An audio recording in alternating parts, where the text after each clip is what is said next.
On the Fringe with Dan RadioStyle. Hope everybody out there's having themselves a great day. From fry cook to president, not too many people can make that claim. Certainly others have tried. Kamala Harris. Erroneously. Trump's actually done it. We've seen it. It's on camera. Here he is. He was actually president, demoted to fry cook, and then back up to president. To the moon, they would say. Yes. We've got a lot to talk about, a lot of news going on. Certainly weird frustrations just in general. And I'm telling you, I don't know. I think we're all going through, I just think this is part of the process. I think we're heading into the dark night of the soul. I think it's going to affect many of us in different ways. My side of this, I think, just to share, not that it matters. It's going to be different for a lot of us. But for me, it's like, I lose sleep and stuff over how I can help the best. Not necessarily how can I get the most viewers, but how can I impact those that are with me the best I can? How can I get you guys to ripple the best you can? How can I get you guys to follow your dreams and still kind of try to stay? It's like those bumpers in bowling, right? They put the bumpers in the gutters so you don't screw up. I kind of feel like I try to do that. Maybe I shouldn't. I don't know. But that's what I try to do. And I feel like that's the frustration for me, because I'll see stories that I'm just like, is this what everybody's thinking? And of course, I like project it onto you guys, but that's not fair necessarily. You guys are sophisticated. People I get news from are not nearly as sophisticated as you guys, but it's weird, So I don't know. You might have a totally different experience. Some of you might have a very religious experience. Some of you might have a very, AI is going to take over the world kind of machine, Terminator kind of experience. I don't know. And I'm not saying that's what you're going to experience. I'm just saying that might be your fear that you're living with. My fear, I guess, and fear draws it near, so I try really hard to get out of that. But I sometimes worry that, man, maybe enough people aren't going to wake up. Freaks me out a little bit, right? Maybe a couple people or too many people are going to get caught up in some of the weeds, right? The seaweed, if you will, and get pulled down. And it's like, man, I just hope. I assume it's like being a parent, kind of in that, you teach your kids the best you can, and eventually they're going to have to go out on their own, and you worry about them like crazy until they finally demonstrate to you, right, that they're not total nuts. So whatever the case is, I pray for you guys always. I wish you guys all the best. And I'm here to try my best to help you. All said, let's get some news going. Ooh. Some dine and dash chick. I saw that story a few times. It was very interesting. It has nothing to do with what I'm actually sharing here. Users reported X New Jersey Transit site and it's all Cloudflare issue. Let's just be honest. Cloudflare is involved in all sorts of things. I noticed it in BitChute and another website that I will never mention again by name until they put me back on their website. Otherwise, I will never, ever give you guys credit. I pissed them off, I think. I'm pretty sure I did. They probably emailed me, and I probably, shot back some crazy thing. Possible. Who knows? They just refuse to put my videos on their channel anymore. Don't know why. Not my channel, but their website. So I will never mention them again. But a number of places use Cloudflare. What's interesting is my banking institution uses it, so I tried to log into that. I'm like, because I was trying to figure out if it was Cloudflare or not. I assumed it was. And I even did a down detector, and that wasn't working because down detector uses Cloudflare. Go figure, right? So down detector was down. That's really funny if you think about it. But Cloudflare had an issue. It certainly, at least in my case, was the Los Angeles node. Not sure if there was other nodes. It started early this morning. I want to say 6 a.m., 6:30 a.m. Eastern time. There it is on the screen. So this happened. A lot of people use it. Like I said, my banking uses it. But they must have bypassed it because people were not able to get into the bank, so they got rid of it for the time being. They must have, because I was able to get in, and I never saw the little Cloudflare doohickey pop up. But on the Fringe, mypillow.com/on the Fringe, that uses Cloudflare. That was down. So I'm like, oh. And then, of course, the down detector did show that Cloudflare was having issues. All that said, something happened. Now, they're saying it was a config file that was automatically generated and it got too big too fast. I've seen that happen. It depends on a lot of factors. There are times, especially if you've got some 32-bit aspects to your software, which maybe Cloudflare does. If you get a file, I want to say it's over 2 gig. It might be 4, but I think a lot of cases, once it gets over a certain size in a 32-bit world, it breaks. It's blown up. It's done. It's end of story. Now, again, having a a text file that big is oftentimes kind of freaky, but a lot of times they're just logs. You log it to a text file. It's easy. It's quick. You can always load it into something if you need to process it. So it's the way that some of these things are done. Whatever the case is, that's what they're claiming caused this. I doubt it was like a DDoS or anything like that, but yeah, this was the area, the network area I was seeing. So apparently whatever node you were going through was probably failing. So in my case, LA, Los Angeles is my node. The screenshot they give here is Newark, so it's probably someone on the East Coast. So my guess is, yeah, it was just Cloudflare across the board, not just a specific node, but probably all of them. All that said, yeah, it was a mess. It did come back on. And X, it was affecting X, which I think is also kind of funny. All said, President Trump had the room cracking up because, yeah, we were, like the thumbnail says, and we're going to get that out of the way early on. Check it out. And I'm honored to stand before you as the very first former McDonald's fry cook ever to become president of the United States. And I actually was there for about 30 minutes, and that was 30 minutes longer than Kamala was there, right? Despite her job at McDonald's, that didn't work out too well. And the person at McDonald's that informed us off the record that she never worked there, whoever you are, we appreciate that. That was very nice. But I want to thank, as you know, the famous Sundar and Sergey. It is funny how Democrats are notorious liars. I mean, they claim Trump's a liar. Trump, I think, speaks around the truth sometimes, but for the most part, I would say he's very, very truthful.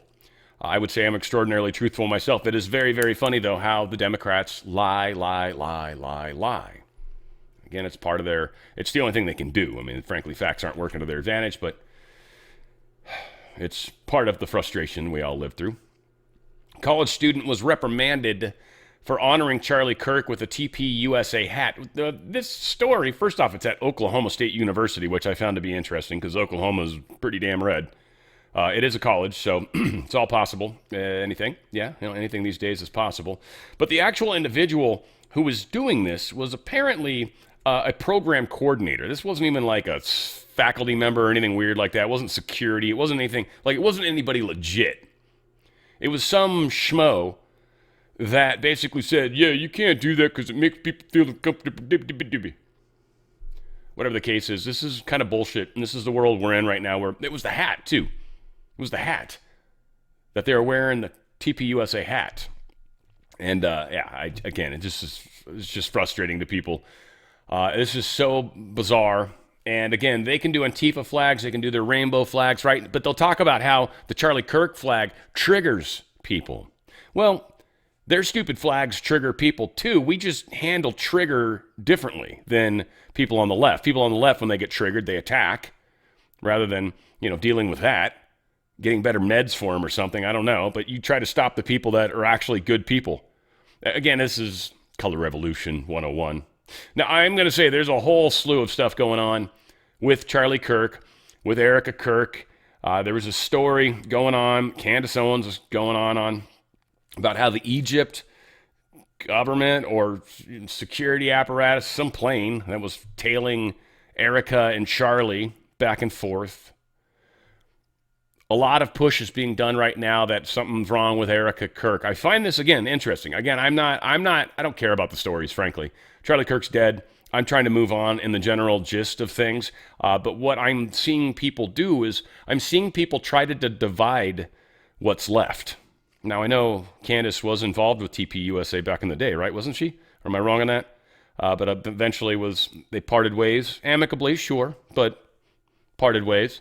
And here she is, the person that's taken it over, the person that's Charlie's wife, mother of his kids, is being accused of essentially being a double agent or being responsible for Charlie's death. There's a lot of discussions around that. So again, I don't want to get in the middle of that. I don't want to try to figure it out. That's up to you guys to do. And please don't send me emails. I don't need your regurgitation of what's out there either. I don't care. No offense. No offense to anybody out there. I don't care what you think when it comes to the Charlie Kirk thing. It is what it is, right? You guys have your opinion. I might have my opinion. I am not interested in hearing it. I don't care at this point. To me, it actually seems like a waste of time. It's up there with Flat Earth. Don't send me Flat Earth shit. I don't care. I just don't care. I don't know for sure. I've said that over and over and over. Anybody that knows and says for sure, well, for every fact there's a fact that can kind of counter it. So whatever. I don't know. I am saying this, though. I am saying this publicly. I'm thinking a year from roughly now, and this is to my good friend Paul, splitrockcoffee.com. Check it out. He's got some great coffee, and this dude's helping veterans and stuff, too. Paul's a great man. Paul, I love you, buddy. But yes, Paul had talked to me about, hey, dude, we should go to Antarctica. And I'm like, that'd be awesome. So, Paul, here's what I'm thinking, man. We shoot for maybe next year. Let's start talking about this. Let's start getting the balls in. I mean, that's a year from now. We should be able to make it work, and I'll make sure my passport's up to date. That was the one thing I was thinking about. I'm like, ooh, it might be out of date. I got to check that. Whatever the case is, I don't know. It'd be fun to go down there, shoot some video or something, and then have people say, that's not true. And, I'm looking forward to that. But I've got an experiment going with a good friend of mine in Australia. He's already sent me images this weekend. I'm hoping the weather's nicer. I'm going to try to do my part of the experiment, and then we're going to compare them, but it's part of the Coriolis effect. Again, I don't know for sure, but at least I'm trying to do some stuff maybe to at least show myself. Whether or not anyone believes me, I don't care. But for myself, for my sake, all right? We'll see. We'll see. If there's a giant ice wall down there, I hope to see it, and if not, I don't know. It'd be cool to experience Antarctica. It's another continent. Hardly anyone gets to go there. Might get to see some aliens. Who knows, right? But again, a lot of crazy stuff going on. Again, is that the seaweed pulling us down? I wonder, because all the things I just wasted, how much time have I wasted? I've wasted, 7 minutes. How much of that was even relevant? None of it, but kind of interesting almost, huh? That's the sad part. University of California faces a strike that is ending today. It's a weird strike, like a 2-day strike. Whatever. The American Federation of State, County, and Municipal Employees, Local 3299, which represents more than 40,000 UC service and patient care technical workers, as well as a whole bunch of nurses, 25,000 UC nurses that supported their solidarity. There you go, that word. They're also got their own union. Yeah, not fond of unions. My mom retired from UFCW, so unions are in the family, and I don't like them. I'm sure there's plenty of you guys that are in unions. I want to talk about this company. Now, I'm getting feedback finally from some of the people out there. First off, Nana. Thank you, Nana's Little Corner. You guys should check her out on Rumble. Nana's Little Corner. She also does the Two Old Farts with Sabine Jones, or S Jones 39 is her channel. And I feel bad kind of combining you two right now because Sabine always gets my love, and Nana hardly ever gets in the mix. So Nana's Little Corner, you guys got to check her out. She needs some subs over there. Nana's Little Corner, no apostrophe, just spell it like it is without an apostrophe, and you should get there fine. Lil Corner, Lil. All said, people are noticing, people, one, that are overweight, people that have some eating habits that we're trying to change. In her case, one of them is the creamer in her coffee. She's trying to keep her fast going longer. And one of the things that's super cool is this particular product does that. But this particular product, so there's 3 packets a day you drink. You just mix it in with water and you drink it. And depending on the flavor you get, I think she got like spice apple and she wasn't digging that too much. I don't know if that's maybe a no-go. I got lemon? Here it is. What flavor is this? Natural lemon flavor. I think this is freaking yummy. I like it. I'm trying to think of what it reminds me of, but it's very, very good. It takes a little bit to stir it up. It doesn't just stir super easy, but if I stir it for like 30, 40, 50 seconds, it's all in there. So that's pretty cool. It does dissolve. It's not like no matter what you do, it's still going to be in there. They do have a shaker you can buy, but just stir it real damn good. It's part of the exercise routine, if you will. But you take a packet, you mix it in water, you do that early in the day. That actually knocks your cravings out. It actually gets your body kind of in a happy, acclimated place. It keeps you in ketosis if that's what you're going for, and it totally helps with your appetite and energy without any calories. In fact, there's 0 carbs. There's 3 grams of, 3 grams of yerba mate per, but there's no carbs whatsoever. What do we got in here? Citric acid, natural flavors, sodium gluconate, and stevia leaf extract. So it's got some stevia for the sweetener. It's actually tasty. You know what it reminds me of? The lemon? It reminded me, do you guys remember those old Lipton lemon iced tea, the powdered ones? You'd peel the little top off, what was it? I feel like there's another diet company that made them, but it had a very distinct flavor. Kind of tastes like that. The lemon does, frankly. With the yerba mate and lemon, that pretty much tastes like that tea. Anyway, whatever the case is, helps with your cravings. You do that twice a day.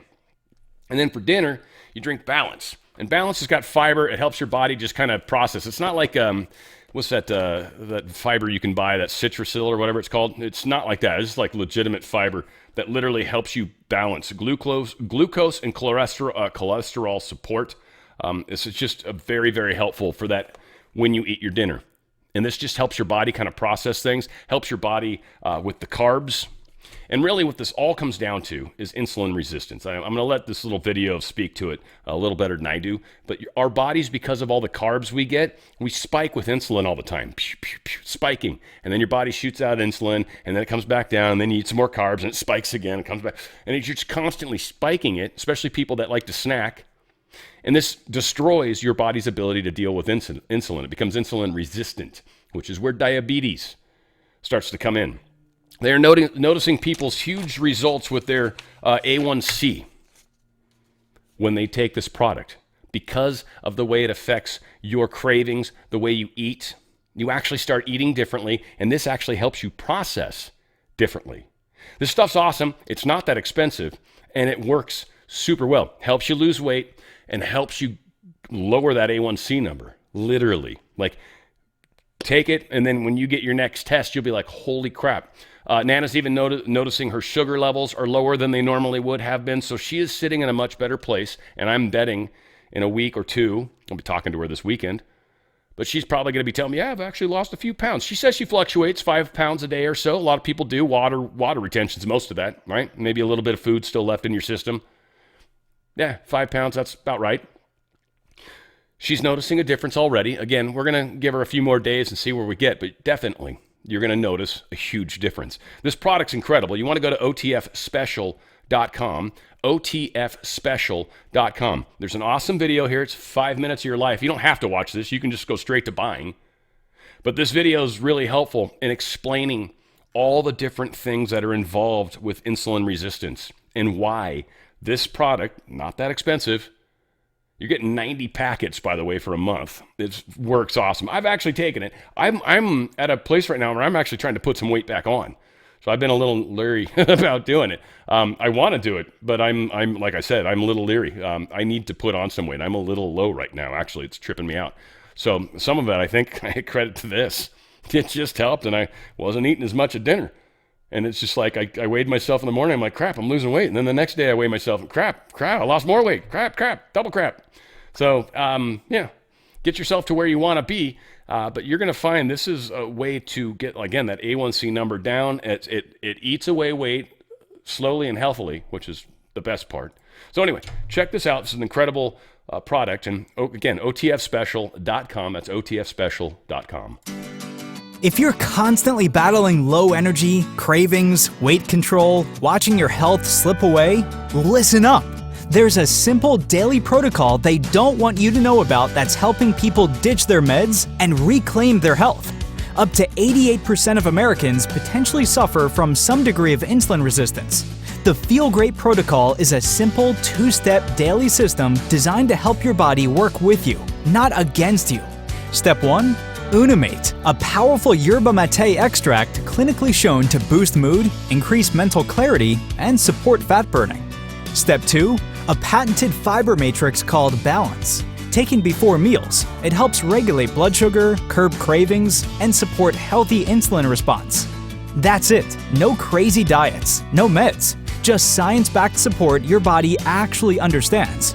Feel Great is perfect for you if you have low energy, weight control, high blood pressure, high cholesterol, poor sleep, diabetes, snacking, sugar cravings, gut health, systemic inflammation. This isn't a trend, it's a transformation. Start today to reclaim your health with the Feel Great protocol. Yeah, that was the other one she talked about too, is just not getting the cravings at night. So the Balance is really helping, this one. That's the one you take at night with your dinner. It's dropping her cravings. So again, it helps you stay in ketosis longer. It helps you stay in that fasting longer if you're somebody that's really trying to do this in a very interesting way. And again, that's a great way to do it. You don't need to be eating all the time. A lot of people, it keeps your metabolism up. Well, first off, this helps with your metabolism. But second off, eating isn't necessarily the healthiest way to get your metabolism elevated. In fact, you're putting carbohydrates or calories in your body, and that's not necessarily always the right weight. Now, if you're somebody that's trying to work out or your weight's in a reasonable place or you don't have problems with diabetes, yeah, that's probably an okay way to do it. But most people that eat something in the morning, it's not always the healthiest thing you could be eating, like maybe an egg, or that's good. But a lot of people will eat a pastry, or they'll get one of the breakfast sandwiches, or they'll get something that, that's maybe got some carbs in it. So again, there's always better ways to try to be healthy. And I'm telling you, this product is awesome. OTFspecial.com. That's OTFspecial.com. Company's called Feel Great, because that's how you're going to feel. Great. It's awesome. OTFspecial.com. That's OTFspecial.com. There you go. Donald Trump, truth this out. The only healthcare I will support or approve is sending the money directly back to the people, with nothing going to the big, fat, rich insurance companies who have made trillions and ripped off America long enough. The people will be allowed to negotiate and buy their own much better insurance. Power to the people. Congress, do not waste your time and energy on anything else. This is the only way to have a great healthcare in America. Get her done, Trump says. He actually said it less stupid. But it's, again, this is the way to go. And he's basically, the Democrats are kind of with this. Now, again, there's some key Democrats, more of them apparently than Republicans, that have gotten gobs of money from the health insurance companies. They're probably going to vote no. They're going to have to. Everyone else, so it'll be almost all Republicans, and then probably a number of Democrats will be voting for this. Now, John Thune, he's worried about the Epstein. Sorry, we'll get there in a second. A different thing altogether. But yeah, shucks, that's not what I wanted. Wrong button, man. Anyway, here's the health, their secretary, U.S. Education Government Secretary Linda McMahon. There's a lot to say there. Yeah, she's talking about how, essentially once the shutdown happened, there's nobody missed us. The Democrats kept the government shut down for 43 days. Flights were delayed, SNAP benefits ran dry, small business and housing loans were frozen. But one major component of life for American families went virtually unaffected: education. The Federal Department of Education furloughed 90% of its staff. And what happened? Nothing. Schools stayed open. Students went to class. Teachers got paid. The shutdown proved our schools don't depend on Washington bureaucracy to function. If 90% of an agency supposedly governing education can disappear for weeks without disrupting education, do we really need it at all? Not to put the answer in your head, but I'm thinking no. I'm voting no on that proposition. Trump administration is going to announce dismantling of much of the education department. Now, a lot of people argue, they're like, look, Dan and others, Congress is the only one that can truly shut it down. True, but we can move almost everything out of there. Like, you need Congress to sell the house. Okay, what we're going to do, though, is we're going to move all the furniture out of it and everything out of it, and we're going to move into another house, and then you go ahead and let us know when we can sell that. And this, of course, is kind of a bad example, only in that most of us can't afford to have two houses at the same time. But you're my point, basically. So they're moving all sorts of stuff out of the Department of Education and into other departments. And then at some point, either A, Congress is going to close it, or B, there's not going to be anything left in it, so funding of it is going to hugely be reduced. Both ways, it's going to be very interesting. I'm sure there's going to be courts that are going to try to stop it. Epstein, of course, huge on everyone's minds and hearts and lips right now. Larry Summers goes into hiding. He was one of the people Trump named.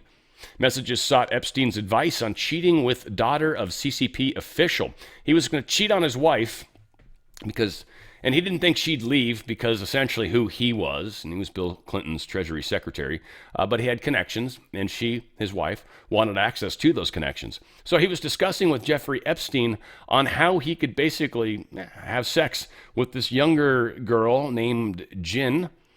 She was earning her bachelor's degree at one point, and then she was, I think she went up to get a PhD at Harvard. There you go, just Harvard. Keep that in mind, which I think is where this dude ended up after he was the Treasury Secretary, ended up at Harvard. Again, also where Avi Loeb's from, and he's from Israel. Just saying, not that it matters, of course. All said, Summers has kind of stepped away from the public because, he's looking really, really shitty at the point. At this point, anyways. Rep. Anna Paulina Luna posted this. Bill and Hillary Clinton are refusing to appear before House oversight for their depositions regarding Jeffrey Epstein.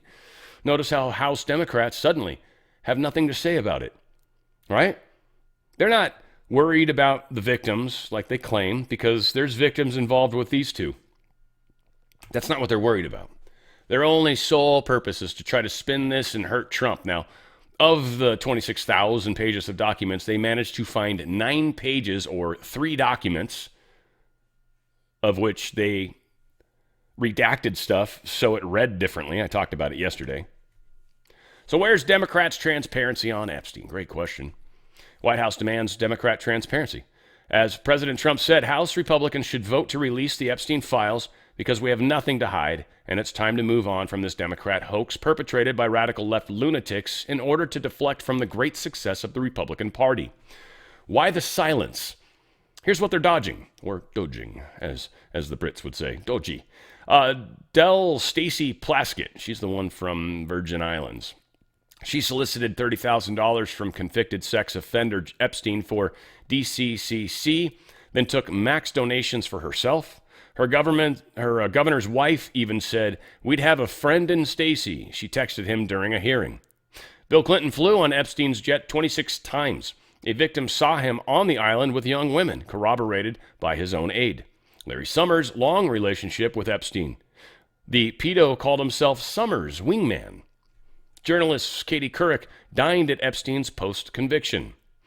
Mega donor Reid Hoffman visited the pedophile island, dined with him, planned to crash at his New York City pad. The DNC kept $32,000 in Epstein cash, refused to return it.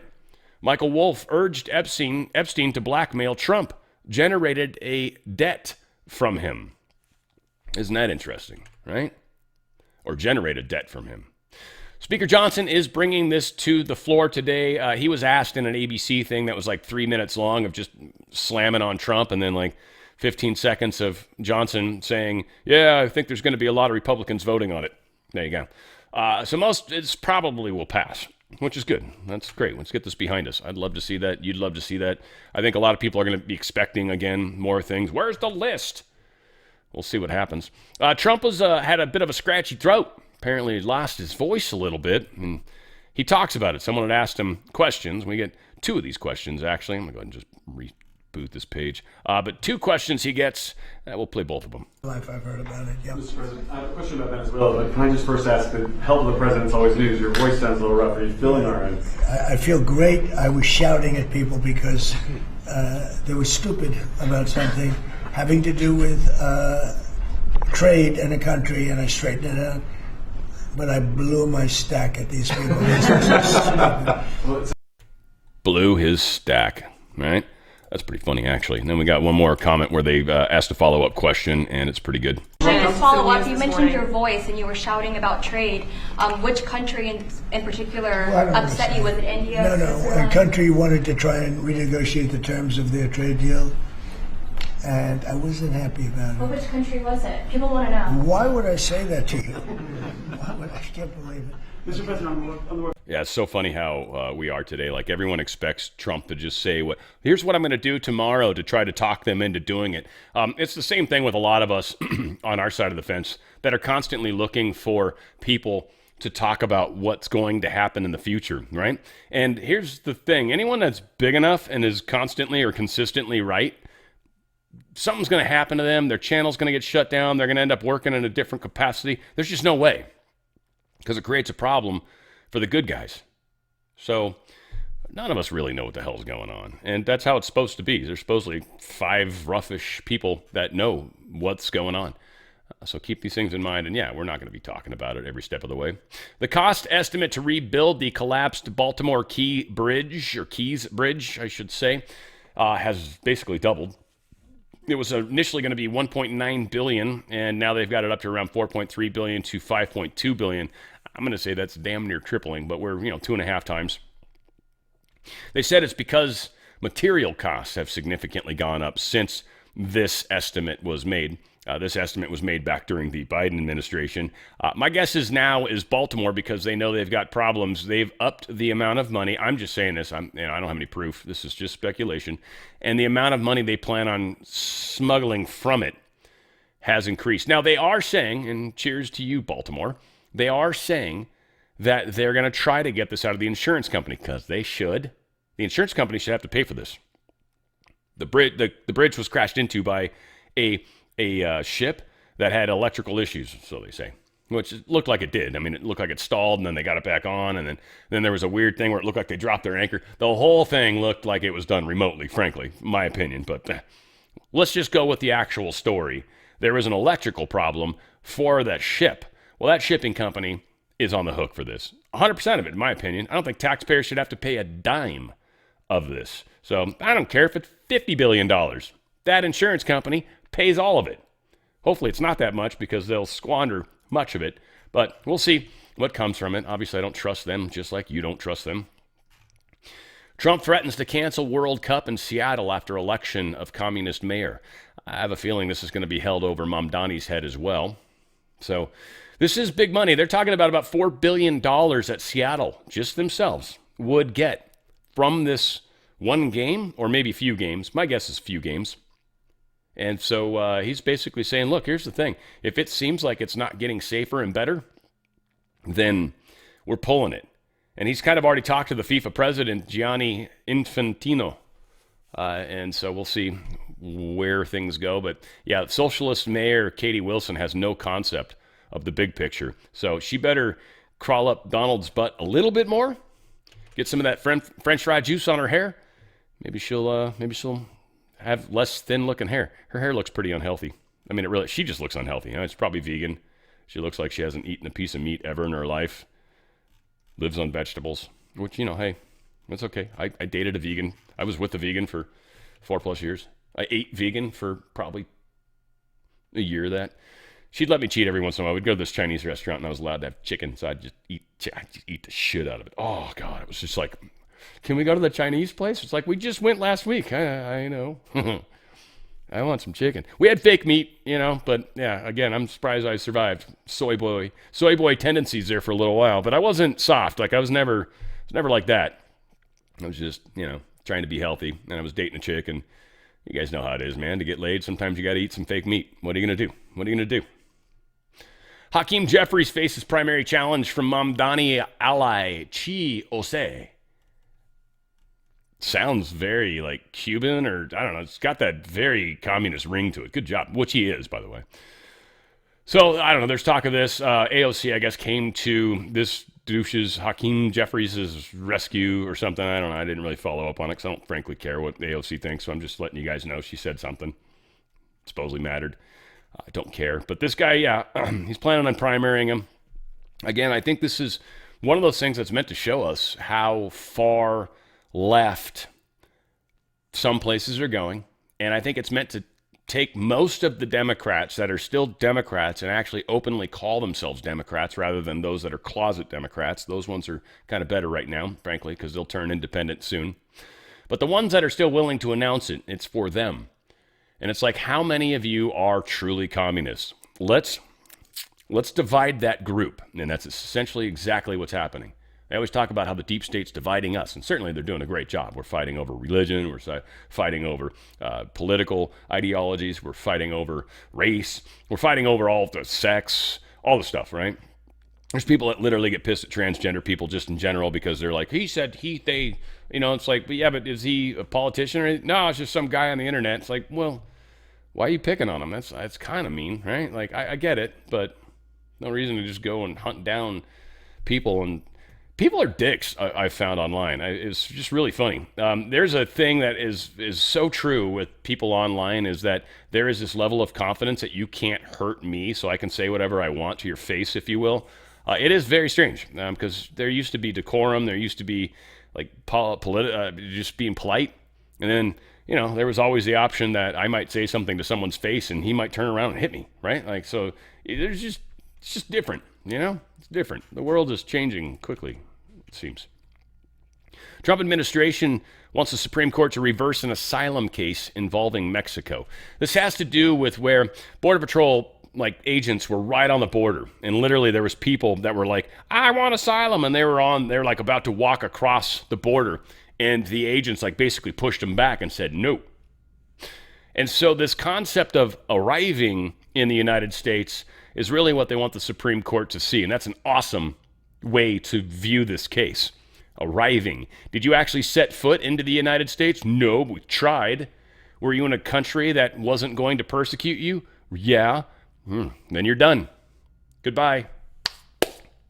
Really, in a simple fashion. I'm sure it'll take hours of talking when they do it. Again, I've been enjoying the Supreme Court cases. This is one thing when I can listen to them live. Oh, man. It's as boring as they are, they're not. They're kind of exciting. It's weird. This is so incredible because the Supreme Court's saving us from our own stupid district courts. I think the appellate courts, for the most part, are okay. There's a few shitty ones. But, yeah, once it gets up to the Supremes, baby, once you throw some sour cream and guacamole on that, we've got some justice, my friends. Appeals court halts the DOT restrictions on commercial driver's licenses for illegals. They didn't feel, this district court, or appeals court, sorry, they didn't feel, it was District of Columbia, by the way, the appeals court, so duh, that's a bad one. We know that. But they basically said, look, this almost makes people more unsafe. You're taking people that are skilled truck drivers that can't read English, by the way, really didn't do any proficiency, got a license in a state where they're not even citizens, so it makes it look like they've citizens. But they're afraid that they're going to have to be replaced with people that have less experience. That's a weird presupposing. Man, one of those words should fit properly in there. That's wrong. So this is an interesting argument, and it's weird that this is what the appellate court's making. Again, this will be appealed.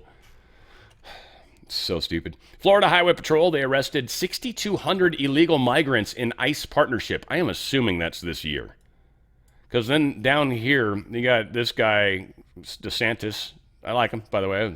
Shorty, I want to call him. Get Shorty. 230 criminal aliens he's talking about, many of whom were sexual predators, off the streets.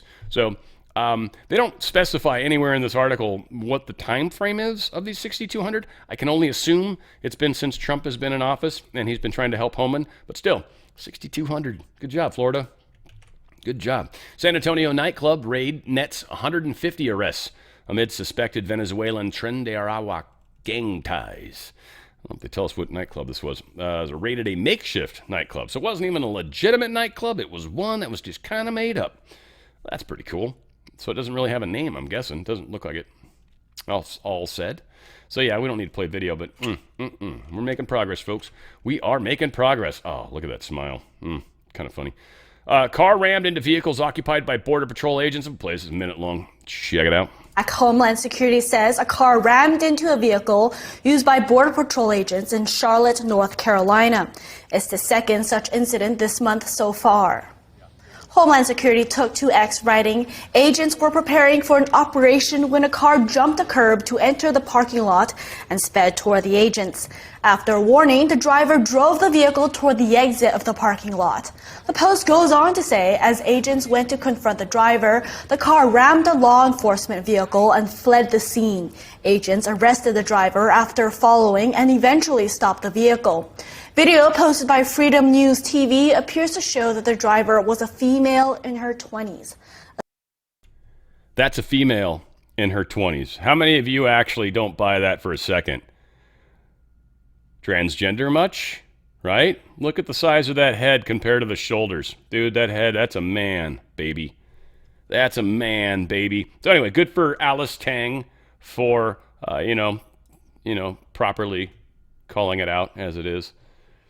Sorry, Alice. I'm sure you still won't wear the metallic eyeliner. I'd really like to see that again. Just saying. Tom Homan, well, he's got some thoughts about what's going down in Chinatown. I think he's talking New York in this one. Check it out. But New York City, I plan on being in New York City in the near future. We're going to do operations in New York City. We know in New York City, me and Mayor Adams at one point had an agreement to let ICE into Rikers Island so we can arrest the public safety threats and the safety and security of that facility. but the city council shut it down. So we're going to be coming to New York City. We're already there now. I mean, teams are there now. But we will increase the enforcement presence in New York City, again, because they're a sanctuary city, and we know we have an issue there with public safety threats hitting the street every day. Yeah, you got a huge problem out there. And yeah, Bill Hammer, thank you.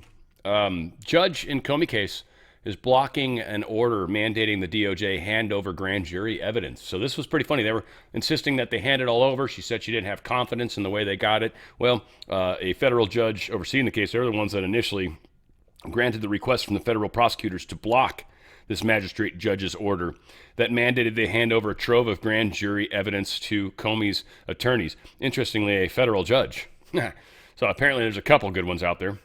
Justice Department requested the stay early Monday after Magistrate Judge William Fitzpatrick ordered the Trump administration to turn over a full transcript and add recordings of the September grand jury presentation by Trump-appointed U.S. Attorney Lindsay Halligan, which he included instances where she may have made fundamental misstatements of the law that could compromise the integrity of the grand jury process. I kind of wonder, and I'm curious about you lawyery people out there, statements like that by a judge, wouldn't that also kind of taint potential judge stuff, jury things in the future? Like, wouldn't that potentially taint things? Like, it shouldn't be public, should it? Seems weird. Obviously, it's political, I'm thinking, but I don't know. Maybe I'm just wrong on that thinking process. DOJ obstruction charge on Comey relates to denying knowing about the Clinton plan on Trump-Russia.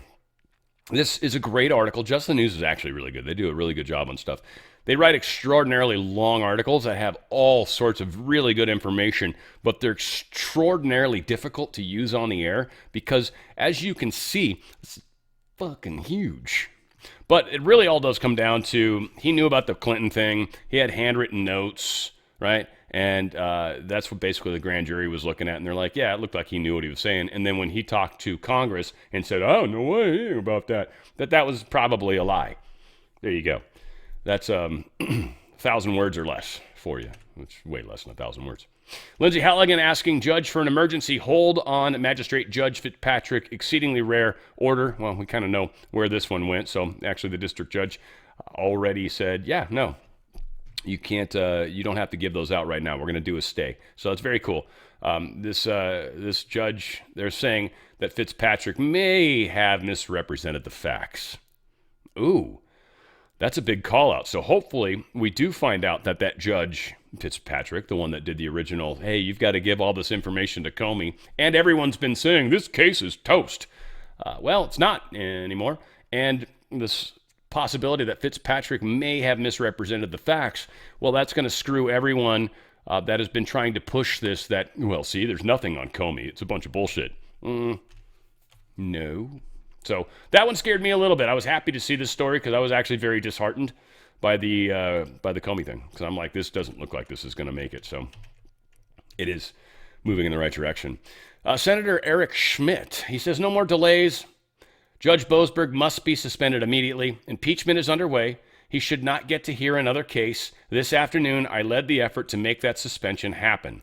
My letter to Chief Judge Srinivasan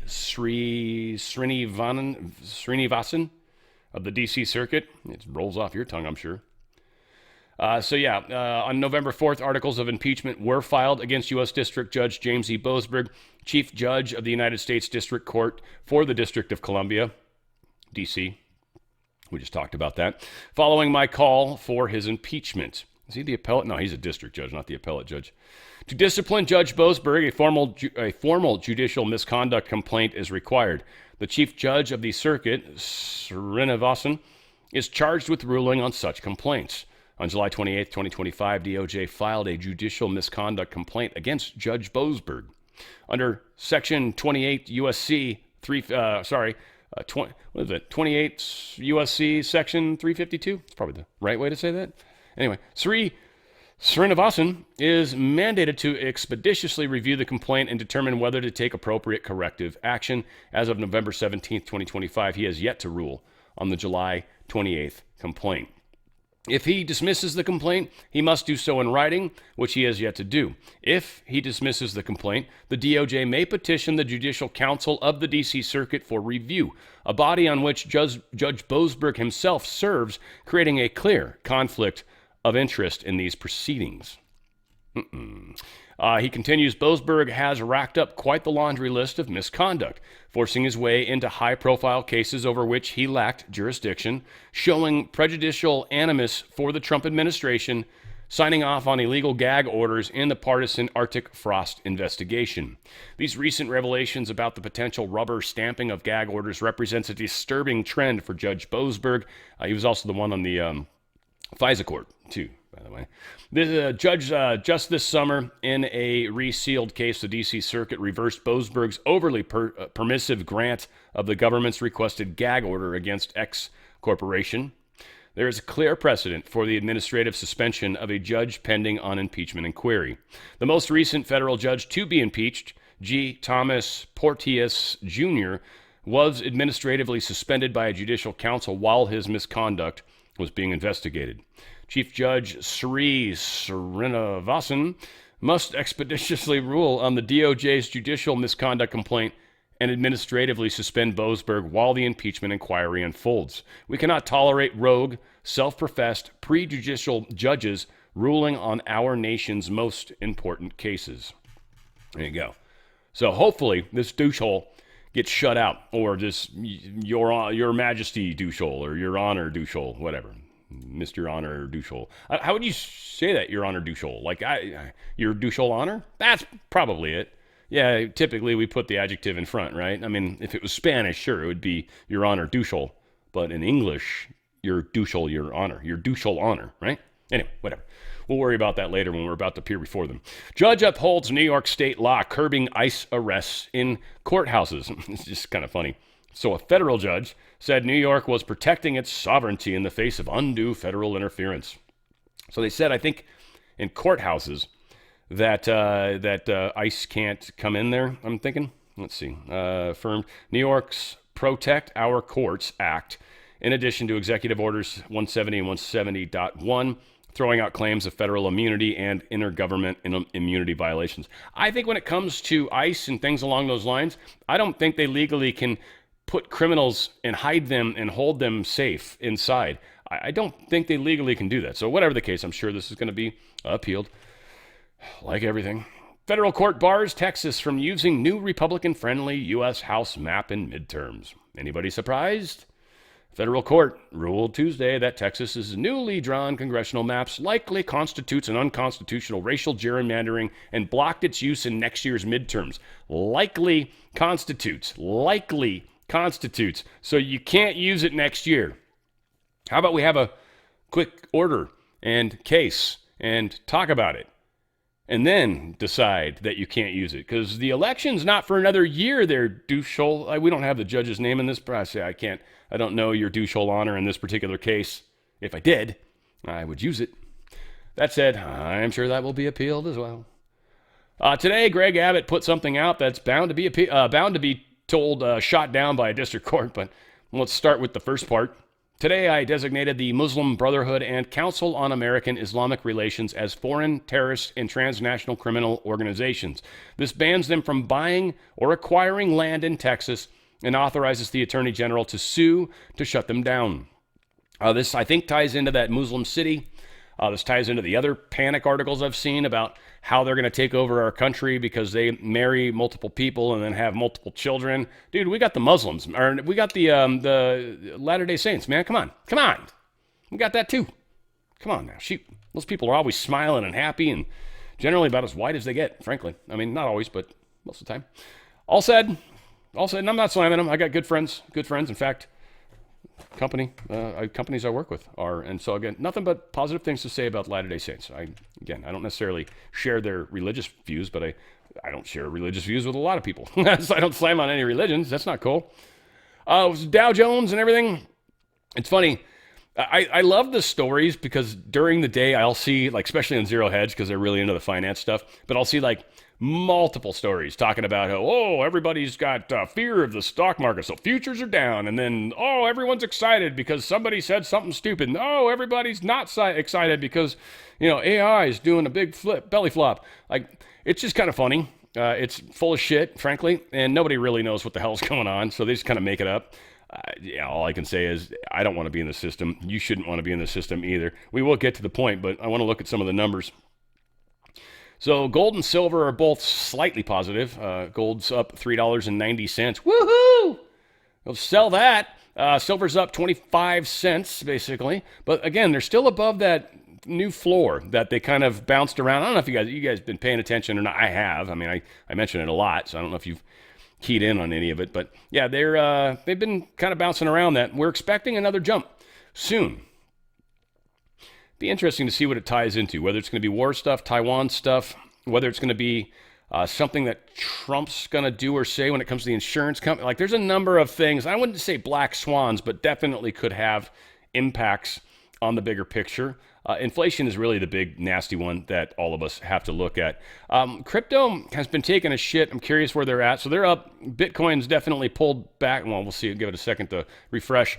But it had dropped well below 93. I think it was at, there we go. Yeah, yesterday it was at 93 something. It dropped even further than that. So now with its gain of 1,300, it is still at 93. So crypto's been having an interesting week, to say the least. XRP's up 8 cents, which is a lot in the big picture. So, yeah, it is what it is. And then, we did we got everything covered on there. So, look, here's the thing. We've got a special deal going on. It's only for orders that close in November. It takes 5 to 6 days to close an order if you got all your ducks in a row.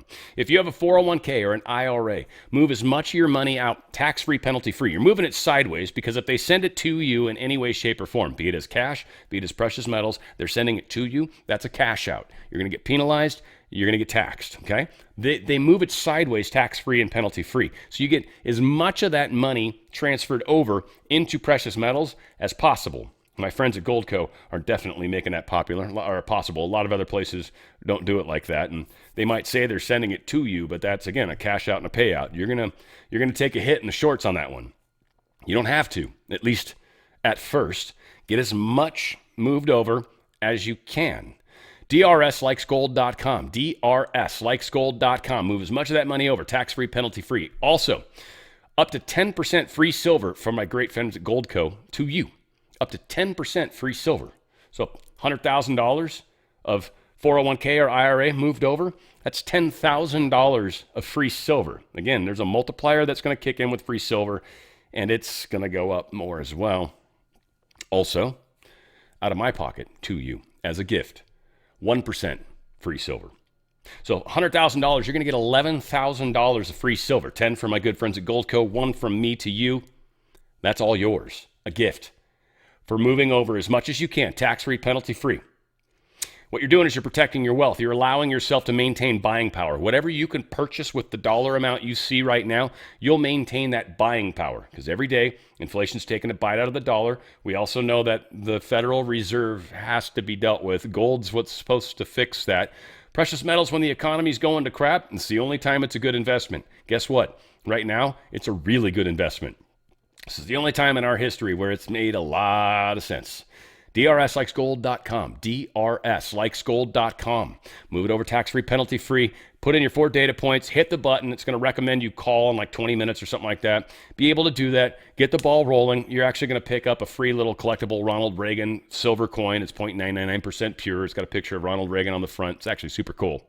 Go to DRSlikesgold.com. DRSlikesgold.com. Did I mention up to 11% free silver? 1% from me to you.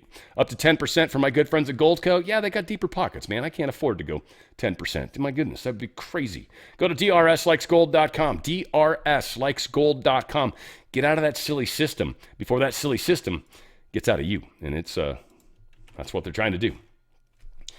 Okay, some health stuff here. So first off, if you didn't know this, ultra-processed foods link to increased risk of precancerous colorectal cancers or tumors, right? Polyps that turn into cancers. Here's the basic rule of thumb. If when you look on the ingredients of a package of something that you're planning on buying and eating, if there's literally more than 5 ingredients, literally, and if you have a hard time pronouncing any of them, you have a problem. Some of them might have preservatives. Okay, if that's only 1 preservative and you still only got 4 ingredients also, you're in a better place. Than you should still hit the fresh food and hit the meat aisle and actually get stuff that doesn't have a bunch of nasty stuff in it. But if you've got, a section of ingredients that's really long and there's more than 5 ingredients by far and you can't pronounce most of the ingredients, it is horrible for you. Horrible. for you. It's not even real food. If you're eating 0-calorie food and it's actually there's food there, that's not real food, first off. Second off, God knows what it's doing inside your body, and just because it says it's 0 calories, it's 100% not healthy. That's the problem. I've known a lady that was trying to, constantly was snacking always, and popcorn was the thing she'd start getting into, but she'd get the popcorns that had flavors or that fake butter or all that. She just made herself more sick. It's made it worse. Get out of those ultra-processed foods. You don't want to be doing that. Now, we've got a doctor here that's talking about a correlation he noticed between some of the vaccines and some of the allergies that people were finding and having. So he talks about that, and it cost him his license. What I noticed in the first decade or so of my practice is kids were getting sicker and sicker. And over the next decade, as more and more patients chose not to vaccinate, I got to see the difference. But I wanted to see, could I prove it? So we got all the data from my practice. We looked at every baby born into my practice and published it in an international journal of public health. What we found, and that study was peer-reviewed, it was robust, we found massive increases. I mean, we're talking 400 to 500% more. Allergies, autoimmune conditions, neurodevelopmental issues, and then we had infections of all kinds. Massively increased in the vaccinated compared to the unvaccinated. What happened when I published that study? Within days of it being available online, I get a call from my attorney. Don't go see any patients, don't write any prescriptions, don't go into the office. Your license has been emergently suspended. You are a threat to public health. What's today? Today, it is the last time I will be doing clinical medicine in Oregon. Knowing that you guys are keeping it going, the heart of this place lives on. Yeah, sorry, I thought I was watching a YouTube show there for a while. I was like, whoa, yeah, like doing stuff, screwing around. RFK Jr. says they're working on figuring out the causes of allergies in children. I wanted to start with the first doctor and then understand that where Kennedy's at, he's got to speak on the facts. It's very important to learn how to read when Trump talks, when he talks, when some of these people talk. They've got to speak on the facts. FBI Director Kash Patel, they've got to speak on the facts. They can't speculate. They can't innuendo, if you will, even though some of us like it, innuendo. We can't always innu. Not funny, but whatever. Doesn't matter. We have to try. We have to try, people. Anyway, here's him talking about allergies. And there's a couple of scientists, a guy called Anthony Mawson from the University of Mississippi and another scientist called Cowlings from Europe that have looked at allergies in vaccinated children versus unvaccinated children. And I think Mawson's study found that vaccinated children had 30 times the rate of allergic rhinitis as unvaccinated children. And the hypothesis is, and when you get that aluminum vaccine, if there's a Timothy weed outbreak at that time, and maybe that might give you a lifetime allergy to Timothy weed if you're sensitized by the aluminum at that time. But again, we don't know. I mean, the problem is there haven't been any human cohort studies. There's lots and lots and lots and lots of animal studies. Why didn't CDC or NIH, NIAID do those human studies? Because it's pretty easy to figure this out, and we will figure it out. Again, there's a lot of studies that need to happen, and they're just not being done. And the studies that were supposed to be done a long time ago, and they still haven't been done. So we got the right guy in there. Man, he's knowledgeable about this crap. Congress passed in 1986 the Vaccine Act and said you've got to study the DTP vaccine. That study has never been done. This is that continuation of where I was at. This is because of a great question from somebody. This guy. Check it out. You say that autism has, in fact, the potential for vaccines to cause autism has been studied. In fact, only one vaccine has ever been studied, the MMR vaccine. The 20 doses of the 7 vaccines that are given during the first year of life, the DTP, the Hib, the hepatitis B, the pneumococcal vaccines, and the polio vaccines, have never been studied. And in fact, Congress, when it passed the 1986 Vaccine Act, said you've got to study the DTP vaccine. He directed the HHS secretary to study the DTP vaccine to see whether or not it's caused autism. That study so that was 86, it's now 25. So that's 40 years ago? 40 years ago. And those studies have never been done. The only studies that were done were MMR studies, and they were all epidemiological studies, which is not, you can't prove causation with an epidemiological study anyway. And in 2017, the Institute of Medicine looked at all of the MMR studies, and they threw out all but 4 of them. So, and the 4 that were left were all epidemiological studies, and none of them did what you would want to do if you actually wanted the answer, which is to compare health outcomes in a vaccinated group against health outcomes in an unvaccinated group. That's what we need to do, and those are the studies we're doing now. They have never been done. The people who told you that have been lying to you. Yeah, big time. I hate to point this out, but I can see, if you look at his legs, you can see why he always wears jeans when he does working out stuff, because his upper body's just cut. His lower body's not. He doesn't do legs. I'll be honest, he's making me like, oh, crap, I need to do legs more. I don't do legs often enough, usually because it hurts so much the next five days. Man, I got to get some legs done. I walk. I mean, that helps. I do that, but we got to be careful, guys.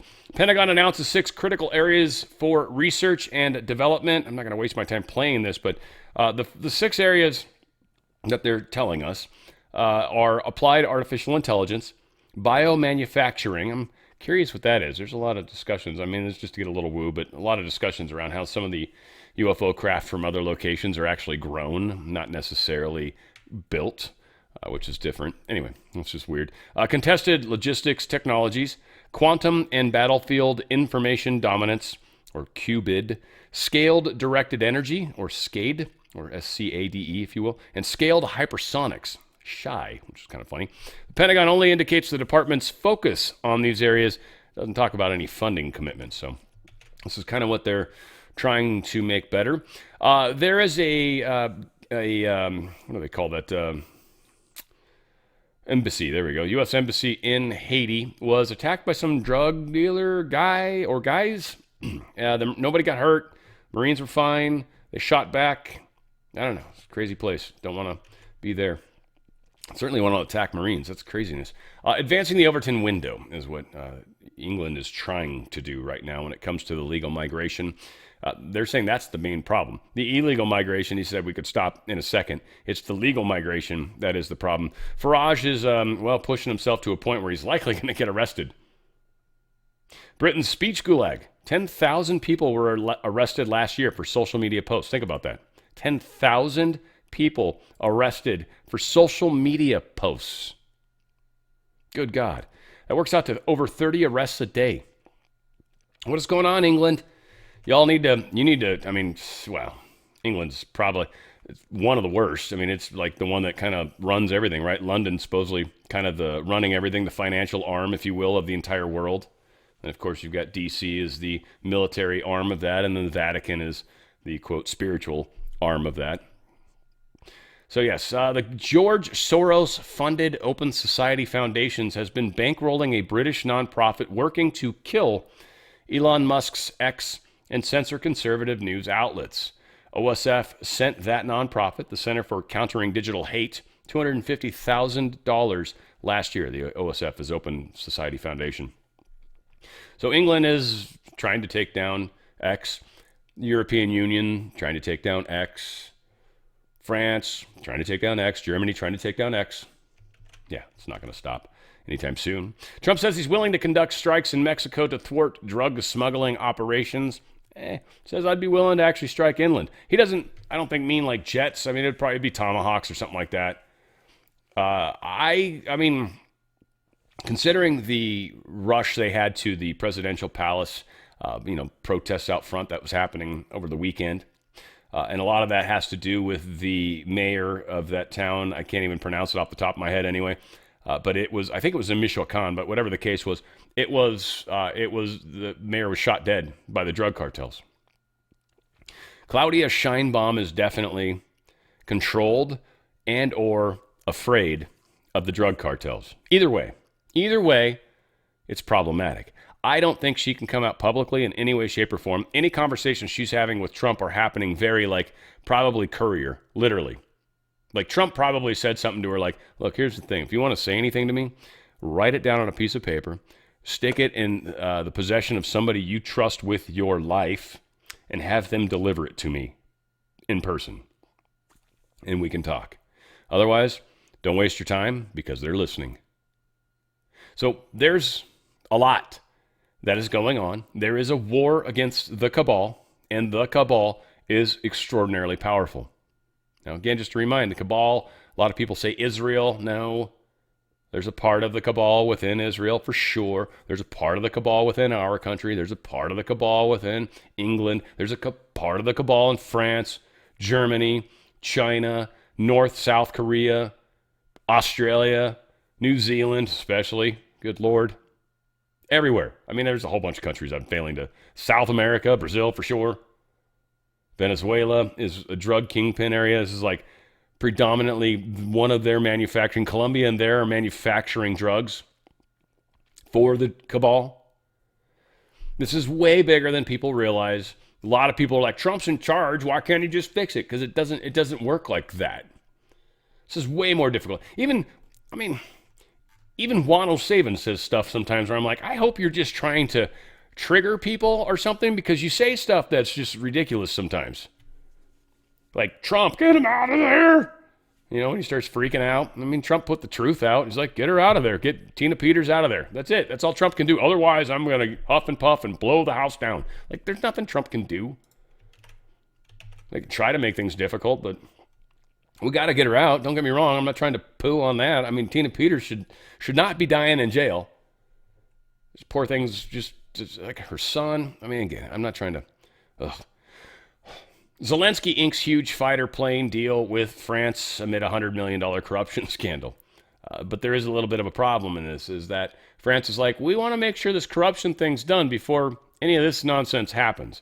And we're certainly not going to give you planes without getting some cash. That's for sure, right? Planes for cash.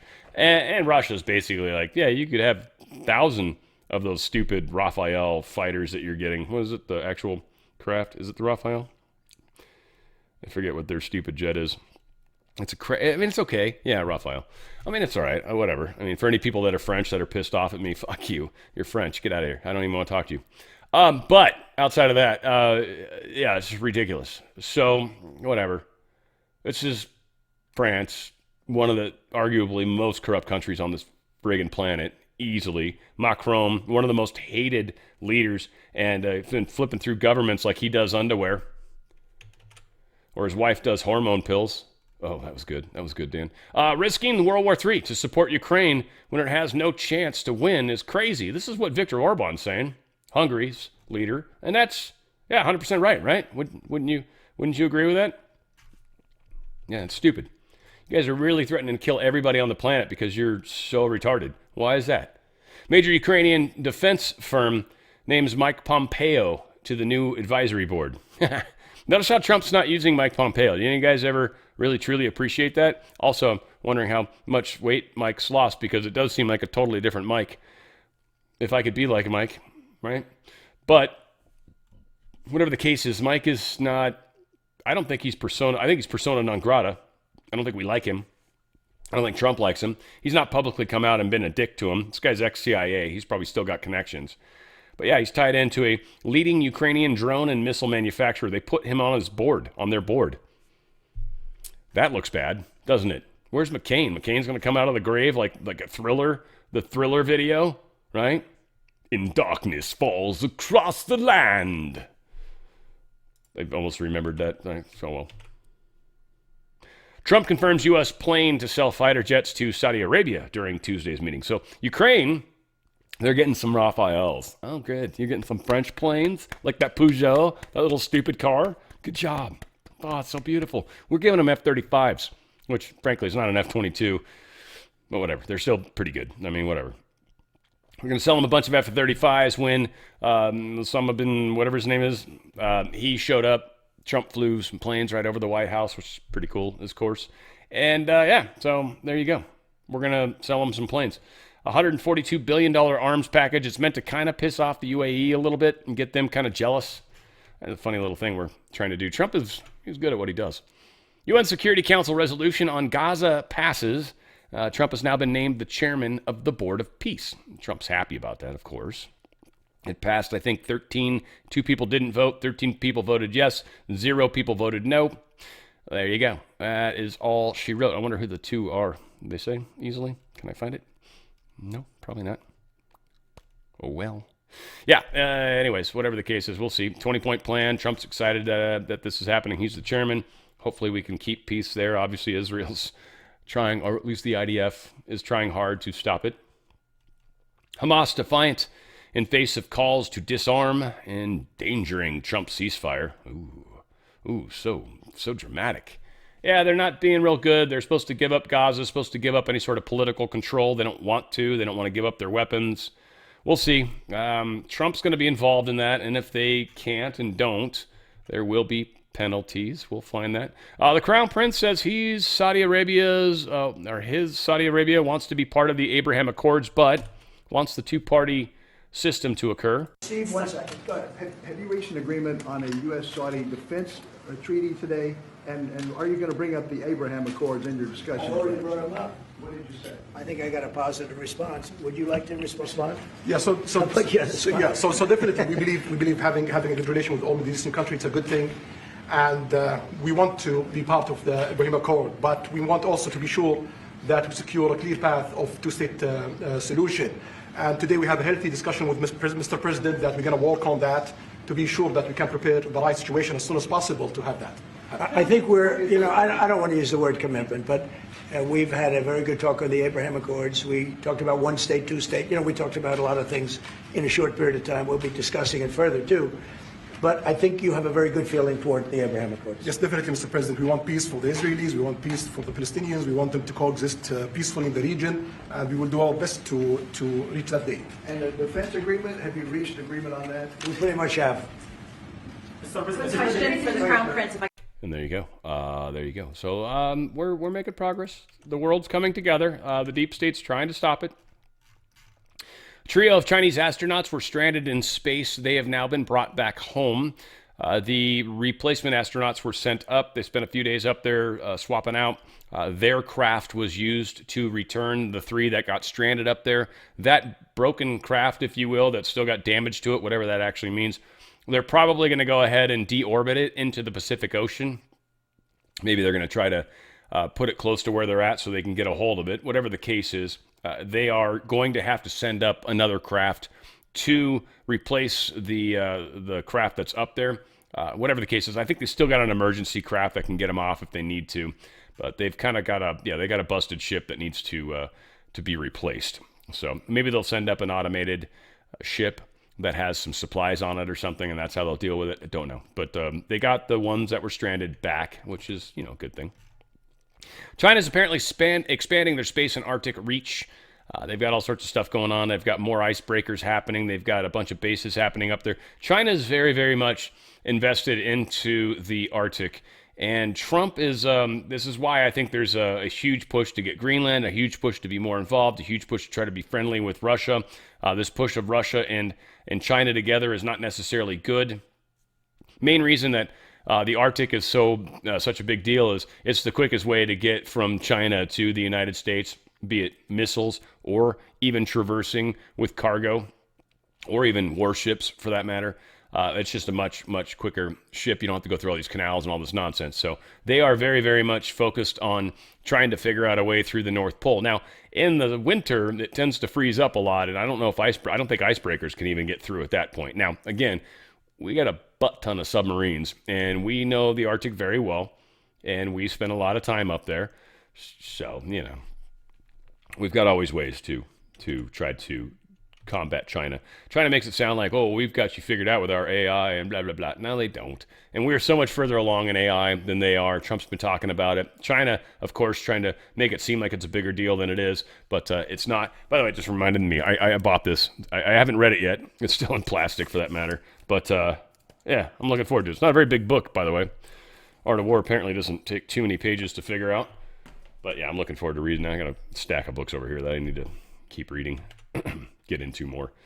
Bezos and Vikram Bajaj. He's the founder of a genetic engineering company, Foresight, to become the co-CEOs of a new AI startup project called Prometheus. What I thought was interesting, I mean, that's the story, but for the Greek mythology people, maybe you don't remember what Prometheus is or was.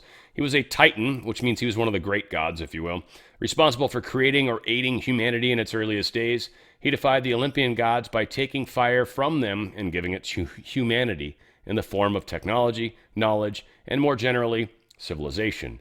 In some versions of the myth, Prometheus is also credited with the creation of humanity from clay. So the whole Garden of Eden thing, the whole talk of how that all started, and the Elohim is really what our most recent teachings of it are. I think Sumerians got, I think we get some different names. I actually think a lot of the names that we've got for these other people are just different times. They get different names, right? And they come back every so many thousands of years. I think that return is coming again. And so the last time they were here, we called them Elohim. The times before that, I'm trying to blank on the what the 12th planet is and all that stuff. I think that's all tied together, frankly. I honestly do. I honestly do. This is what I've put together. Because we've got so many weird myths that happen all over the place that seem to correlate around this. And then, again, spending a lot of time with, The Naked Bible by Mario Biglino. It was fantastic, but I read all three of his books. And then when we look at the Old Testament and kind of reading that through new eyes, yeah, there's a lot in there. There's a lot in there. And I think there's some tie-ins to this Prometheus character. Not sure which one of the Elohim or El, I should say, he represents, but yeah, there's a lot of discussion that many of these titans were those same gods. And they also talked about how the gods came down to a specific mountain, and I think there's a lot of tie-ins. So again, I'm not trying to piss people off. But I do think they're one of my favorite books is the Keys of Enoch, a book of knowledge, and it talks about the 64 keys, I want to say, or is it 120? I think it's 64 keys. But the world religions all had one of the keys. Each religion, major religions anyways, each had their own key. You need all those keys to put together the proper picture. And this is something that I think a lot of people have a hard time with. I'm not saying they're all right. I'm saying there is pieces of all of them that really take us back to our original roots. Obviously not going to be agreed upon by everybody. Nicki Minaj is in the news in a very positive way. She's fighting to defend the Christians in Nigeria, which is super cool. Not sure why. I will be honest, there's a few of Nicki's songs that I actually like. I always considered her deep state. She's done plenty of the I stuff and all that, but she strikes me as someone that maybe is stepping out a little bit from that group, and I want to give her points for it.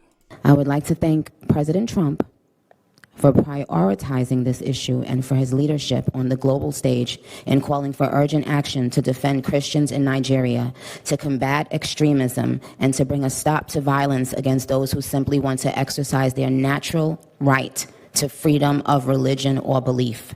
I would like to thank... this is going to be mean. I'm actually surprised you can't see that beautiful big old booty sticking out from the side of the podium. I mean, that should be kind of funny just as a mental, because she's got a booty, that's for sure. She's got a booty that bounces, but yeah, not trying to be a dick. Even though that's totally what I just did. I'm not trying to be, Nikki. I'm sorry. You got a beautiful big booty. I love it. It's beautiful. I don't know if I'm into the big booty thing, but got a beautiful big booty. Amen. Stephen A. Smith, he's off the NBA countdown. They've kicked him off. Why do you guys think? Because of his political comments? Because he's not constantly always hating on Trump? Well, I don't know. Whatever the case is, they've kicked his ass off that show. He's still got his own radio show. He's still got his own YouTube show still. Those are his production company shows. But ESPN seems to have taken him off the air, and he hasn't really spoken about it yet. Nobody really knows why. All said, the world is changing. We're a part of that. You guys are the ripples that are making it possible for everybody to see what's going on. I pray for you guys every single day. I love you guys, always. Keep the work up. Keep pushing out the information. Try to stay as somewhat in the right lane as you possibly can, the correct lane, the lane, whatever. But yeah, like I've said, at least 10% of your time, try to keep it in the ballpark. All said, guys. I love you. Do the best you can. It's all I can ask for. And I pray for you every day. I love you guys. Where we go one, we go all. That's on the Fringe with Dan RadioStyle.